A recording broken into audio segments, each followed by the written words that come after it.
இப்போது புதிய அறிமுகம் ஆச்சி ஹோட்டல் சாம்பார் 50 கிராம் ரூபாய் 20 மட்டுமே.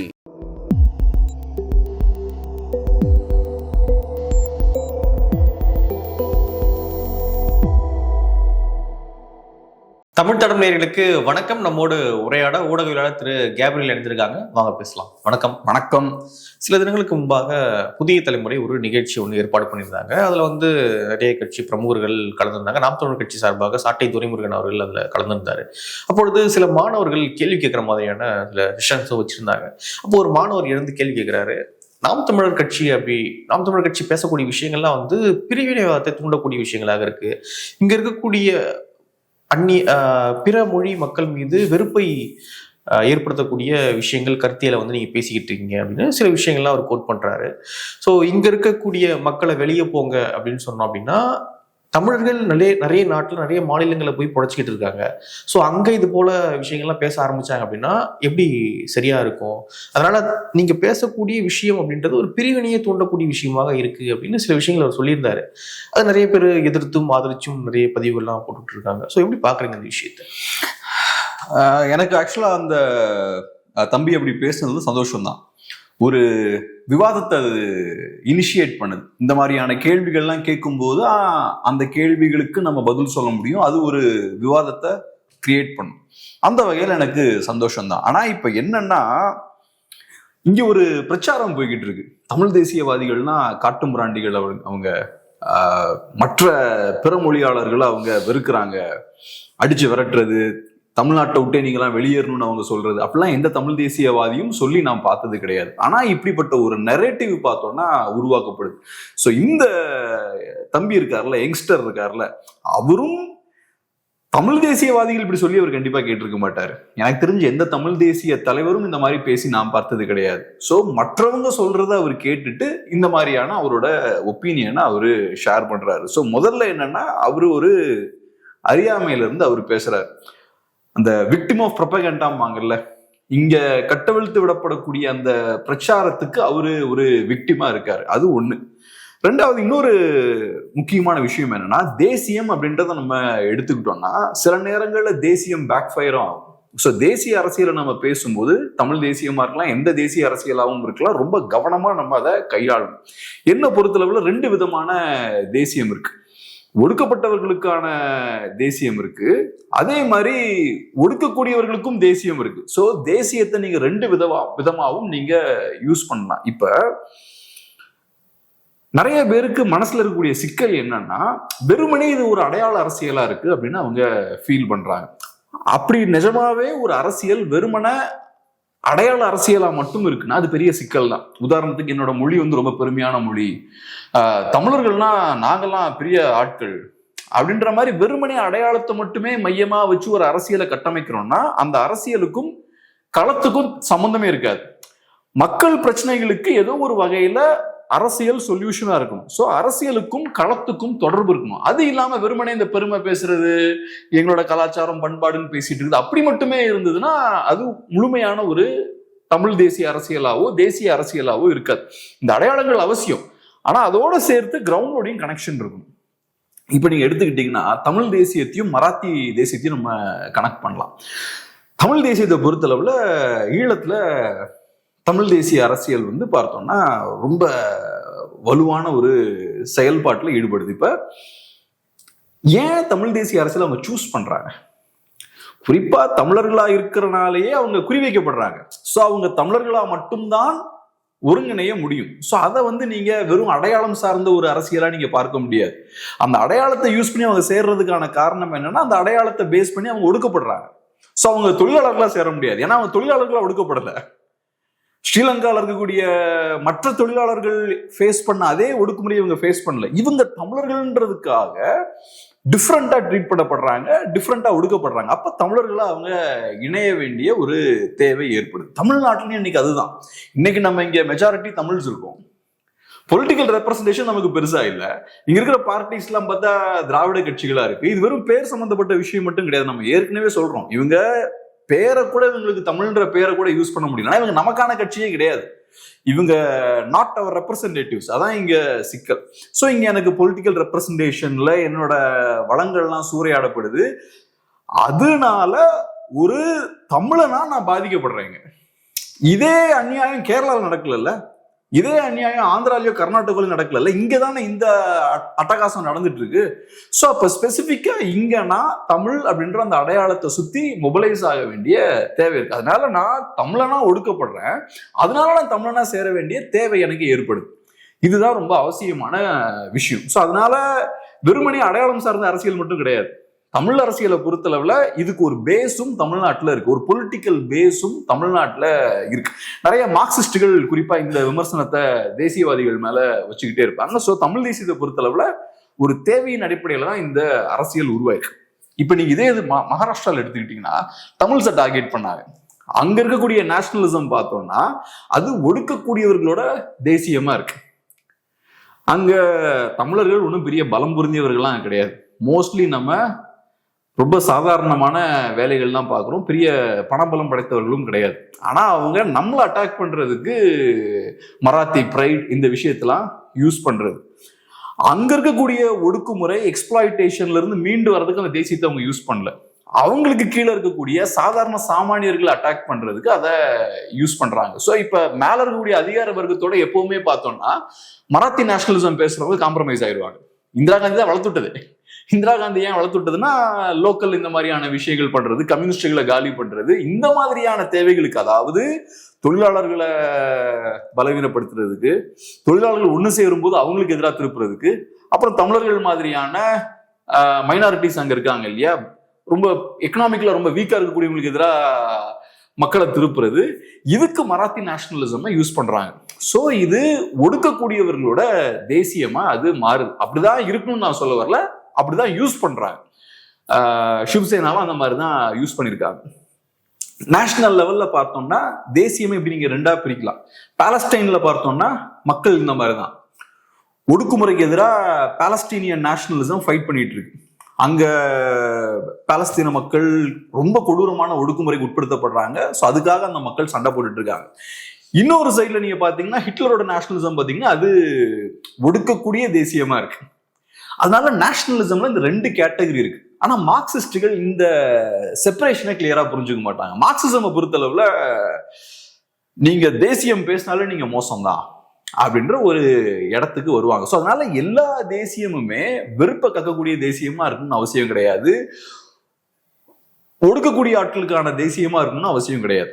ஒடுக்கப்பட்டவர்களுக்கான தேசியமாகவும் இருக்கலாம். அதே மாதிரி சொசைட்டில அந்த தேசியங்கள், அந்த தேசிய இயக்கம் இருக்கு இல்லையா, நேஷனலிஸ்ட் மூவ்மெண்ட் இருக்கு இல்லையா, பெரிய மாற்றத்தை ஏற்படுத்தக்கூடிய கெப்பாசிட்டியும் டெஃபினட்டா அந்த நேஷனலிஸ்ட் மூவ்மெண்ட்டுக்கு இந்தியாவிலே நம்ம பார்த்துருக்கோமே.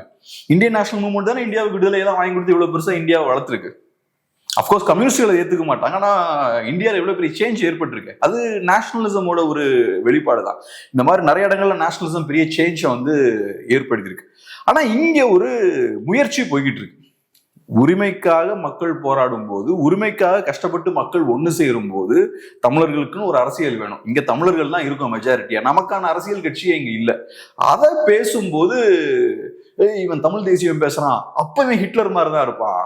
சோ ஹிட்லரோட என்ன இக்குவேட் பண்றது, நீ என்ன ஹிட்லரோட இக்குவேட் பண்ணக்கூடாது, என்ன பாலஸ்தீனியன்ஸோட இக்குவேட் பண்ணும், என்ன ஈழத்துல இருந்த தமிழர்களோட என்ன இக்குவேட் பண்ணும். ஆனா இவன் என்ன யாரோட சேர்க்கிறது, ஹிட்லரோட சேர்க்கிறது, முசோலினியோட சேர்க்கிறது. அது ஏன் அதை பண்றாங்கன்னா இங்க தமிழர்களுக்கான அரசியல் இல்லாம இருக்கிறதால சில பேருக்கு லாபம் இருக்குங்க. ஏன்னா இங்க இருக்கக்கூடிய கட்சிகள்லாம் தமிழர்களோட கட்சி கிடையாது. அப்ப தமிழர்கள் தனியா ஒரு அரசியலை கையில் எடுக்கிறாங்கன்னா இங்க இருக்கக்கூடிய அரசியல் வர்க்கத்துக்கே பெரிய ஒரு சிக்கல், இங்க இருக்கிற ஆளும் வர்க்கத்துக்கு சிக்கல்.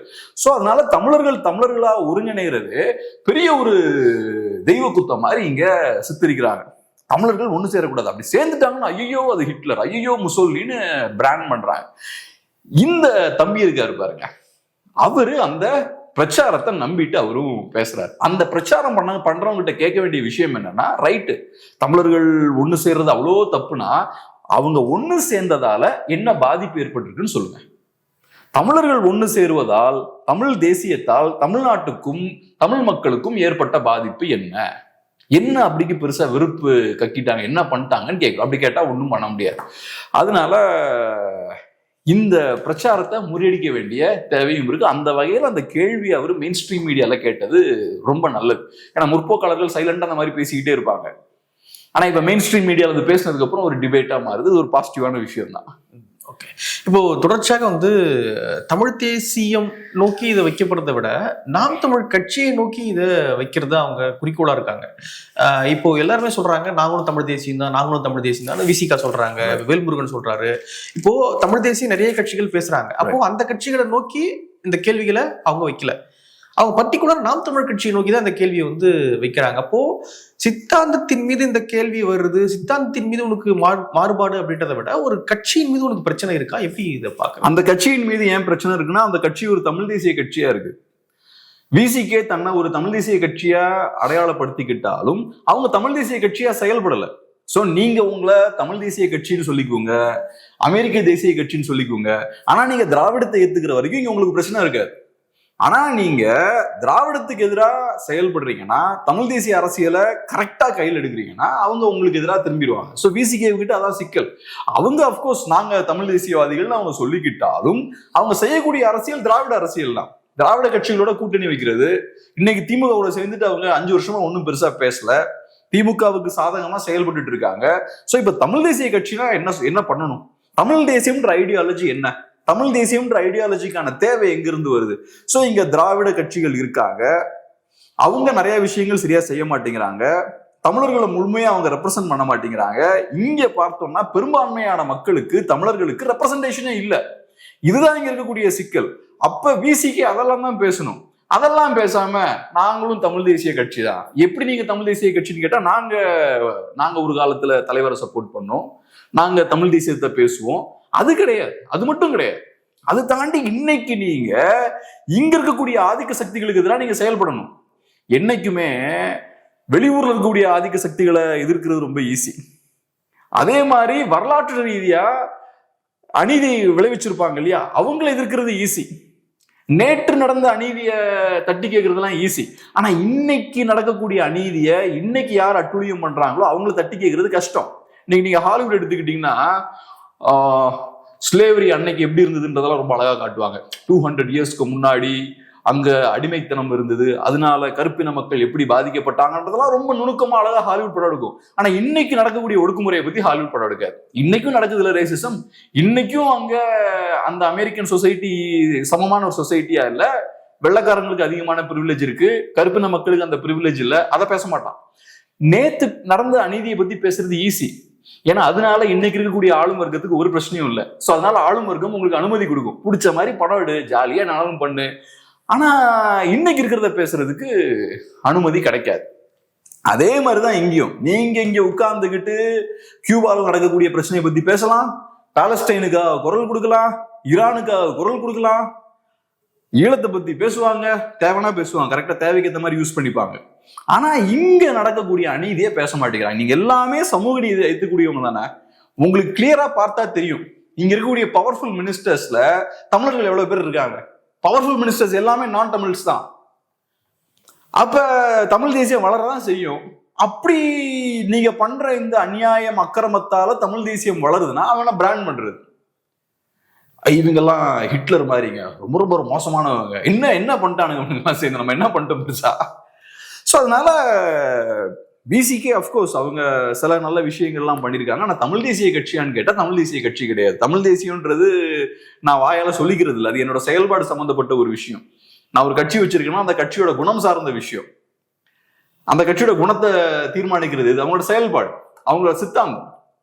நீங்க உட்கார்ந்துக்கிட்டு திமுக கூட கூட்டணி வச்சுக்கிட்டு திமுக எதிர்க்காம தமிழ் தேசியத்தோட எதிரியே திராவிடம் தானே. அப்புறம் ஒரு திராவிட கட்சியோடய போய் உட்கார்ந்துக்கிட்டு இல்ல நாங்களும் தமிழ் தேசியவாதிகள் தான் அப்படின்னா அது தமிழ் தேசியத்தை வீழ்த்துறதுக்கான வேலை.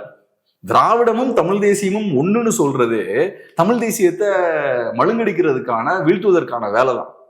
விஜய் சொன்னார்ல, தமிழ் தேசியமும் திராவிடமும் எங்களோட இரு கண்கள் அப்படின்னு சொல்றது தமிழ் தேசியத்தை காலி பண்றதுக்கு தான். அவங்க சொல்ல வர்றது என்னன்னா, திராவிடத்துக்கு மாற்று ஒன்றும் தேவையில்லை, திராவிடம் தமிழ் தேசியம் எல்லாம் ஒண்ணுதான், எதுக்கா தேவையில்லாம தமிழ் தேசியம் பேசிட்டு இருக்கீங்க, கிளம்ப வீட்டுக்கு போங்க, திராவிட கட்சி எல்லாம் பார்த்துக்குன்னு சொல்றதுதான். ஸோ இவங்க பண்றது விஷயமே என்னன்னா, இவங்க பிளானே என்னன்னா தமிழ் தேசியத்தை காலி பண்ணுன்றதுக்காக மாதிரி பண்ணிட்டு இருக்காங்க. அங்க போயாச்சுன்னா திராவிடம்னு பேசிட்டு விட்டுறணும், இல்ல அது பிடிக்கலன்னா தமிழ் நேஷனலிசமா கையில் எடுக்கணும். இவங்க பாட்டுக்கு அங்க உட்கார்ந்துக்கிட்டு திராவிடத்தால வரக்கூடிய லாபத்தையும் அனுபவிச்சுக்கிட்டு, சீட்டு கிடைச்சதுன்னா அதையும் வாங்கிக்கிட்டு நாங்களும் தமிழ் தேசியவாதினா அதை ஏத்துக்க முடியாது. இங்க வரக்கூடிய வட இந்தியர்கள் கூலி வேலை செய்ய வராங்க. கூலி வேலை செய்யக்கூடிய உழைக்கும் மக்களை வந்து எதிரிகளாக கட்டமைக்கிறது இப்படியான ஒரு போக்கு அப்படின்ற விஷயத்தை கேட்குறாங்க. அதான் இப்ப அதுல வந்து நம்ம ரொம்ப கவனமா இருக்கணும். நம்ம வந்து அதிகாரத்தோட சண்டை போடணும். நம்ம வரக்கூடிய எளிமையான சாமானியர்களோட சண்டை போடுறத அதை அவங்கள எதிரியா பாக்குறது கரெக்ட் கிடையாது. இப்ப உதாரணத்துக்கு நான் ஒரு நல்ல ஒரு விஷயம் பார்த்துருக்கேன். காஷ்மீருக்கு போகும்போது அந்த மக்களுக்கு அவ்வளவு கிளியரா தெரியும், அவங்க அரசியலை நான் ஏத்துக்காம இருக்கலாம், அது செகண்டரி. ஆனா நான் அங்க போகும்போது அவங்க நம்மளை எதிரியா பார்க்க மாட்டாங்க. அவங்க சண்டையெல்லாம் பார்த்தீங்கன்னா அவங்களுக்கு கிளியரா இந்தியன் காமன் பப்ளிக் வேற, நம்ம சண்டை போடுறது அரசோட. அந்த டிஸ்டிங்ஷன் அவங்களுக்கு ரொம்ப கிளியரா தெரியும். நம்ம கிட்ட ஒரு வெறுப்போடையே அணுக மாட்டாங்க. நம்ம ரொம்ப ரொம்ப ரொம்ப ரொம்ப ஹாஸ்பிட்டாலிட்டி சிறப்பா இருக்கும். அது காரணம் என்னன்னா அவங்க நம்மள எதிரியா பார்க்கறது கிடையாது. ஸோ நமக்கும் ஒரு அரசியல் இருக்குன்னா இங்க வரக்கூடிய சாதாரண நாட்டில் நம்ம ஒரு எதிரியா பார்க்கணும்னு அவசியம் கிடையாது. அவங்க ஏதோ கஷ்டத்துல இங்க வருவாங்க. ஆனா இதனால ஏற்படக்கூடிய விளைவுகளை நம்ம கேர்ஃபுல்லா அலோவ் பண்ணணும். இப்ப இமிகிரேஷன்ன்றது அது ஒரு பாலிசி சம்பந்தமான விஷயம். தமிழ்நாடுன்ற ஒரு மாநிலம் இருக்கு, நம்மனால ஒரு அளவுக்கு தான் இமிகிரன்ஸா அலோவ் பண்ண முடியும் இல்லையா? இங்க நமக்கும் வேலை வேணும்ல. இப்போ நீங்க போய் இவங்க கிட்ட பேசி பாருங்க, கன்ஸ்ட்ரக்ஷன் ஒர்க்கர்ஸ்ட பேசி பாருங்க, கட்டுமான தொழிலாளர்கள்லாம் பேசினீங்கன்னா அவங்க பெரிய சிக்கல்ல இருக்காங்க. இப்ப எங்களோட சம்பளம் வந்து பெருசா அதிகரிக்கவே இல்லை, ஏன்னா எங்களால கேட்கவும் முடியாது. நாங்க அதிகமா கேட்டா எங்களை வேலைக்கு எடுத்துக்க மாட்டாங்க, மற்ற ஆட்களை வச்சு எங்களை ரிப்ளேஸ் பண்ணிடுறாங்க அப்படின்ற வருத்தம் அவங்களுக்கு இருக்கு. ஸோ இப்ப என்ன ஆகுதுன்னா, நீங்க தமிழர்களை நிறைய இடத்துல ரிப்ளேஸ் பண்ணிக்கிட்டு இருக்கீங்க. ஒண்ணு எனக்கு தேவை இருக்குன்றது ஒண்ணு, எனக்கு ஒரு 100 கட்டுமான தொழிலாளர்கள் தேவை, ஏன்னா பெரிய பெரிய ப்ராஜெக்ட்ஸ் எல்லாம் இங்க நாங்க கட்டிட்டு இருக்கோம், அதனால லேபரோட தேவை அதிகமாகுது, அதனால நாங்க இங்க நிறைய ஆட்களை கொண்டு வரோம்னா அது லாஜிக்கல். ஆனா நீங்க என்ன பண்றீங்க, தமிழர்களை ரிப்ளேஸ் பண்ணிக்கிட்டு இருக்கீங்க. 100 தமிழர்கள் இருக்கானுங்க, இவன் அதிகமா காசு கேட்கறான், என்கிட்ட ஒவ்வொருத்தரும் 100 ரூபாய் கேட்கறான், நான் அங்கிருந்து 50 ரூபாய்க்கு ஆள இருக்கிறேன், அப்ப இந்த 100 பேரை நான் ரிப்ளேஸ் பண்ணிடுவேன். இப்படி ரிப்ளேஸ் பண்ணினா நீங்க 6 கோடி தமிழர்களையும் ரிப்ளேஸ் பண்ணிடலாம். எனக்கு உங்களுக்கு இங்க தமிழ்நாட்டுல வேலையே கிடையாது, ஓட்டு போடுறது மட்டும் தான் எனக்கு வேலை, மற்றபடி தமிழர்களை ஃபுல்லா தமிழ்நாட்டை விட்டு ரிப்ளேஸ் பண்ணிடலாம். தமிழ்நாடு இருக்கும் ஆனா தமிழர்கள் இருக்க மாட்டாங்க. இதை நம்ம அலோவ் பண்ண முடியாது. ஆனா இந்த சண்டைன்றது இவங்க கூட இருக்கக்கூடிய சண்டை கிடையாது, இது ஒரு பொலிட்டிக்கல் ஃபைட். ஸோ பொலிட்டிக்கலா இதுக்கு ஒரு தீர்வை நம்ம காணணும். நீங்க வந்து வரவங்களெல்லாம் அட்டாக் பண்ணி வெளில கொண்டு போக முடியாது, இண்டிவிஜுவல் அட்டாக் நீங்க போக கூடாது. பொலிட்டிக்கலா நீங்க இதுக்கு ஒரு சொல்யூஷனை கொண்டு வரணும். இது சில நேரங்கள்ல தமிழர்கள் கரெக்டா கையாளாமலும் இருக்கிறதுக்கான வாய்ப்பு இருக்கு. ஏன்னா அவங்களுக்கு புரிதல் இருக்காது. இப்ப சாதாரண ஒரு கூலி தொழிலாளர் இருக்காருன்னா அவர் இப்ப நானும் நீங்களும் பேசுற மாதிரி பேசிட்டு இருக்க மாட்டார். நேத்து எனக்கு சம்பளம் கிடைச்சிட்டு இருந்தது, நல்லா நிம்மதியா இருந்தேன், இன்னைக்கு வந்து என் வேலையை ஃபுல்லா தூக்கிட்டாங்க, கடையை போட்டிருந்தேன், இன்னைக்கு ஃபுல்லா போயிருச்சு, என் வருமானம் போயிருச்சு. அப்ப அவங்களுக்கு கோபம் யார் பக்கம் திரும்பும்? இது இங்க மட்டும் கிடையாது, யூரோப் ஃபுல்லா இப்பதான் நடந்துட்டு இருக்கு. அப்போ அது ஒரு சித்தாந்த தெளிவுலாம் தேவையில்ல அதுக்கு. இப்போ தமிழ் தேசியமா திராவிடமா அப்படிலாம் தேவையில்ல, நேரடியாக அவனால நான் பாதிக்கப்படுறேன், நான் அவனுக்கு எதிராக திரும்புறேன் அப்படின்றதுதான் ஜென்ரல் பப்ளிக்கோட அப்படிதானே பார்ப்பாங்க. அது வந்து இவங்க தமிழ் தேசியத்தோட கனெக்ட் பண்றாங்க, அப்போ அவனும் ஒரு தமிழ் தேசியவாதி தான் அப்படின்னு சொல்லிட்டு. இதுக்கு நம்ம செய்ய வேண்டிய வேலை என்னன்னா, கரெக்டான ஒரு அரசியலை முன்வைக்கணும். இதை நிப்பாட்டுறதுக்கு கரெக்டான ஒரு அரசியலை முன்வைக்கணும். ஒவ்வொரு தமிழ் தேசிய அமைப்புகளும் ஒவ்வொரு சொல்யூஷனை முன்வைக்கிறாங்க. தமிழ் தேசிய பேரியக்கம் ஒரு விதமான ஒரு தீர்வை முன்வைக்கிறாங்க, என்டிகே ஒரு தீர்வை முன்வைக்கிறாங்க. அந்த மாதிரி கரெக்டான ஒரு தீர்வை முன்வைத்து அதை வலுப்படுத்துறதுக்கு தமிழ் மக்களை ஒருங்கிணைக்கணும். அது நம்ம செய்ய வேண்டிய வேலை. அதை செய்யாம தனிநபர்கள் பின்னாடி நம்ம போனோம்னா அது சரியா இருக்காது. ஆனா நம்ம வந்து லிபரல்ஸ் கிடையாது. இந்த லிபரல்ஸ் வந்து பாத்தீங்கன்னா யூரோப்ல எல்லாம் மல்டி கல்ச்சரலிசம் பேசிட்டு இருப்பாங்க. இந்த பவுண்டரிஸ்லாம் இருக்கக்கூடாது, எல்லா நாட்டுக்கும் எல்லாரும் போலாம், பவுண்டரிஸ் எல்லைகள் இதெல்லாம் பெஸ்ட் அப்படிம்பாங்க. அப்படின்னு நம்ம பாக்குறாங்க கிடையாது. தமிழ் தேசியம்னா தமிழ்நாட்டுக்கு எல்லைகள் இருக்கு, அந்த எல்லைகளுக்குள்ள இருக்கக்கூடிய தமிழர்களுக்கு பிரத்யேக நலன் இருக்கு, அந்த எல்லைகளையும் பாதுகாக்கணும், அந்த எல்லைக்குள்ள இருக்கக்கூடிய வளங்களையும் பாதுகாக்கணும், அந்த எல்லைக்குள்ள வாழக்கூடிய தமிழர்களுக்கான நலன்களையும் நம்ம பாதுகாக்கணும். இது நேஷனலிசம். ஆனா நாங்க வந்து வெறுமனே இந்த அடையாளத்துக்காக சண்டை போடல. இப்ப ஜாதி அரசியல் எடுத்துக்கிட்டோம்னா, நான் பெரிய ஜாதிரா, அவ்வளவுதான் அவங்க அரசியல். இது அப்படிப்பட்ட அரசியல் கிடையாது. இது நம்ம பேசுறோம்னா இந்த மக்களுக்கு பிரத்யேக நலன் இருக்கு, அரசியல் நலன் இருக்கு, அதை ரெப்ரசென்ட் பண்றதுக்காக தான் நம்ம தமிழ் மக்களோட அரசியல் பேசிட்டு இருக்கோம். இந்த புரிதல் நமக்கு வேணும். இதை நம்ம சுருக்கிடக்கூடாது. இது ரொம்ப சுருக்கி எனக்கும் அவனுக்குமான சண்டை, வெளியூர்காரனுக்கும் உள்ளூர்காரனுக்குமான சண்டைன்னு மாத்திடக்கூடாது. இது ரொம்ப ரொம்ப ஒரு கஷ்டமான ஒரு பயணம் நினைக்கிறேன். கொஞ்சம் அசந்தாலும் இப்படி போயிடும், இல்லைன்னா இப்படி போயிடும் அப்படின்ற மாதிரி இருக்குல்ல. உண்மை, நீங்க சொல்றது உண்மை. ஆனா ஸ்ட்ராங்கான லீடர்ஷிப் இருந்தது அந்த பிரச்சனையே இல்லை. ஸ்ட்ராங்கான லீடர்ஷிப் இருந்து கரெக்டான எதிரியை கரெக்டா அடையாளம் கண்டு மக்கள் என்ன பண்ணணுமோ அதை நோக்கி வழிநடத்தி கொண்டு போக ஒரு பெரிய அமைப்பு இருந்ததுன்னா இது பிரச்சனையே இருக்காது. எல்லாரும் அதை நோக்கி கோவத்தை ஃபுல்லா அங்க திருப்பிடுவாங்க. ஆனா ஒருங்கிணைறதுக்கான வாய்ப்பு இல்லைன்ற போது நம்ம தெருக்குள்ள சண்டை போட்டுட்டு இருப்போம். என் பக்கத்து வீட்டுக்காரன் ஒரு ஹிந்திக்காரன் அவர்கிட்ட சண்டைக்கு போறது, கடைக்கு போகும்போது அங்க ஒரு ஹிந்திக்காரர் வேலை பார்த்தா அங்க என் கோவத்தை காட்டுறது. ஆனா என் கோவத்தை சேனலைஸ் பண்ணி பொலிட்டிக்கலா கொண்டு போறதுக்கான ஒரு பொலிட்டிக்கல் பார்ட்டி இருந்ததுன்னா அதை ஃபுல்லா அப்படியே கரெக்டா பயன்படுத்தி ஒரு இடத்துல அதை கொண்டு போகணும். அது இருந்துதான் இந்த மாதிரி நம்ம கோவத்தை இங்க திருப்ப மாட்டோம். பொலிட்டிக்கலா நம்ம கோவத்தை திருப்புவோம். ஆனா இன்னும் அந்த இடத்துக்கு நம்ம போகல. இன்னும் அந்த இடத்துக்கு போல அந்த தெளிவும் நமக்கு இன்னும் பெருசா இல்லை. அதை செய்ய ஆரம்பிக்கணும். ஆனா அதை நடக்காம பாத்துக்கிறதுக்கான எல்லா வேலைகளையும் இவங்க இந்த மாதிரி பண்றது, நமக்கு பிராண்டிங் பண்றது, இந்த விஷயத்தெல்லாம் பண்ணிட்டு இருக்கிறது. நிறைய விஷயங்களை மட்டும் பகிர்ந்துக்கிட்டீங்க. நன்றி.